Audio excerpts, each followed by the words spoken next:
I think one of the things that's so important for people who do identify with multiple cultures sometimes to understand is that you are enough however you are. So, it can give me pause when I have to say something like, oh, I'm half Filipino or I'm half Italian.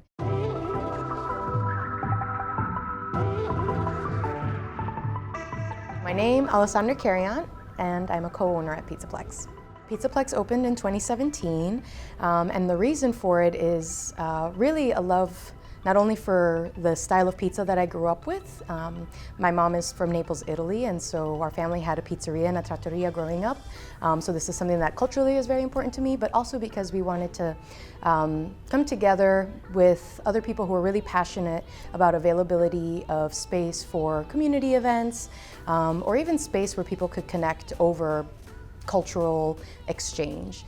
So here we offer, certainly the food, but we also make sure that there's programming that meets the needs of different community organizations or our neighbors in Southwest Detroit. And we really foster this, appreciation for intersectionality, which is really at the heart of what Pizzaplex is. It's a place where we have the intersection of food and people coming together over whatever's important to them.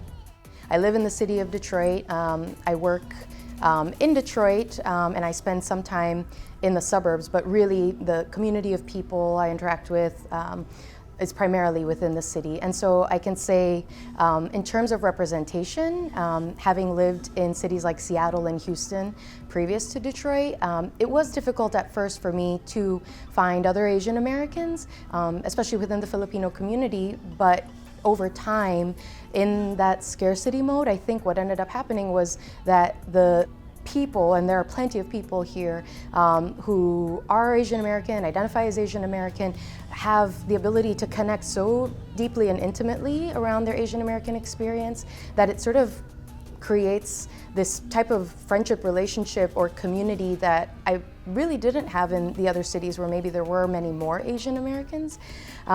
And what I find and have found over time is that there is representation. Perhaps it's, again, not proportional to what I've seen in other cities, but there is this willingness and really openness to connect together that kind of creates a new type of dynamic as being Asian American. And so I think while there are challenges, it's something that I'm so grateful that I can celebrate and having that connection with other Asian Americans here. And certainly as a Filipino American, what's been really important to me is finding other Filipinos too that we can, break bread with or, roll lumpia together or whatever the case. So I would say that there are some challenges probably just in terms of number of Asian Americans, and therefore some of the unique experiences may not always surface in the midst of many other, institutional racist or systemic challenges that the city of Detroit faces. But I do think there's a really wonderful solidarity, and not only among Asians, but among people of color and other minorities in the city that sort of, like I said, builds a camaraderie and builds a community that is really special. I think Lunar New Year really is a great example of serving as a place and a space and providing that opportunity for Asian Americans to convene and to gather. And I think the important thing here is the openness and the welcoming nature of this celebration for everyone, right? And so maybe Asian Americans may more closely or more quickly sort of flock to it. In the Philippines, there are Lunar New Year celebrations, and so it's certainly familiar to me, but even if I individually or within my family may not be celebrating it, I know how important it is to the Asian community. So being able to share that more broadly within the city of Detroit more openly is really important. So I think one of the things that's so special to me too about identifying as an Asian American is that I'm never thinking about it as a fraction of who I am. I think about it as a whole part of me.